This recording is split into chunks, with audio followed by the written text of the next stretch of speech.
and crater the economy. All right.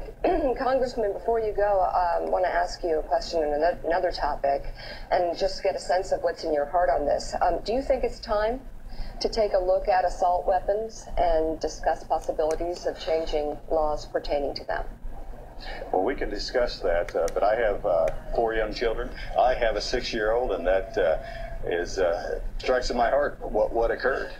But again, what has bothered me the most as a representative is how this has been politicized so quickly that somehow, if we had changed one single law, which, as I understand that, the state of Connecticut had laws against these kind of things, and that somehow that would have changed things. But what I agree on, I think everybody can agree on, we've got a cultural problem.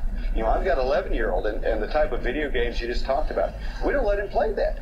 Let's have the moms and dads of Americans stand up and actually take control of their children and actually do the best they can. We've got a mental illness issue here. We can continue to talk about that. But Washington has to recognize that there's no simple solutions. This has been going on a long time in terms of our culture. But is it time to look at assault weapons? Will that solve the problem? I don't believe so. So it's not a gun problem. It's a people problem. It's not a gun problem. So tell me, why do Americans need assault weapons? Why do they need these high-capacity clips? Why do they need a Bushmaster? Can you tell me why? Well, you know what? There's been a lot of misleading statements, including those that are said right here, and saying that somehow if we ban a gun, that somehow criminals won't get those guns. I'm asking. That's the reality here. It's not a gun problem. It's not a gun problem. There's a person doing that. Silly. Yeah, so compare the United States to other industrialized Western countries and look at the compare Washington. Let's actually look at Washington D.C., where the ability to get a gun is extremely limited. Right. Does that change the by the way, with Virginia right next door with the most permissive loopholes for gun shows. Yeah. I'm asking, honest people are breaking the law. Do you believe I have a constitutional right to have an assault weapon? Do you think that James Madison, when he drafted the Bill of Rights, meant for me to have the ability to have an assault weapon? Is this a constitutional issue for you? I think it's an issue of the Second Amendment. It says we have the right to protect ourselves. The Supreme Court has upheld that. But gosh, let's step back. Let's not build on the tragedy in Connecticut and use that to actually push a political agenda. Use that let's say your head's for bill. To push a political agenda? Let me ask absolutely. You, this president what was your feeling after September 11th, Congressman?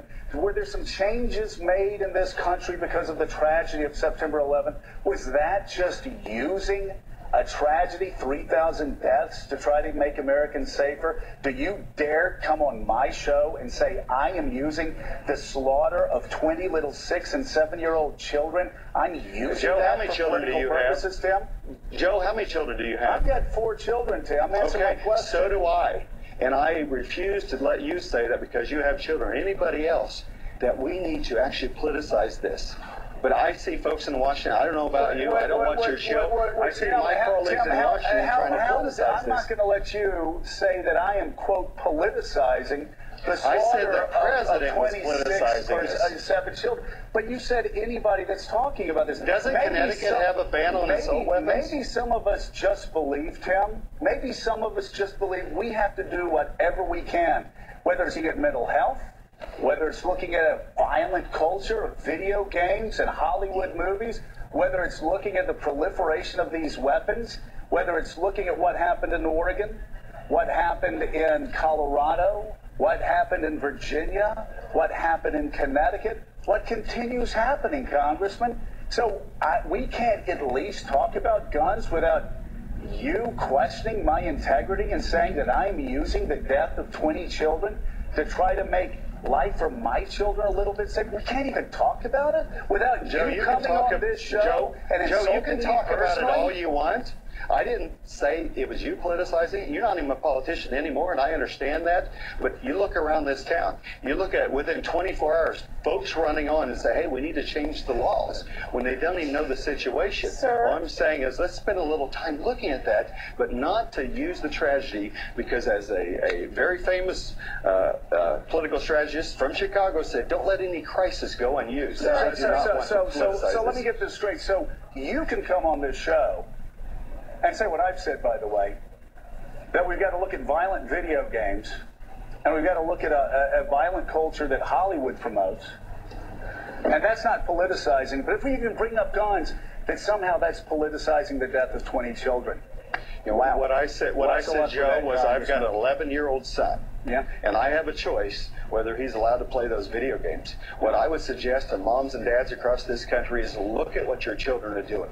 Get engaged. Let the communities get engaged. And I think that would be a solution that will help the problem here. All right, and I'm not saying to pass a single law about that, because I think that would be politicizing the issue. Yeah.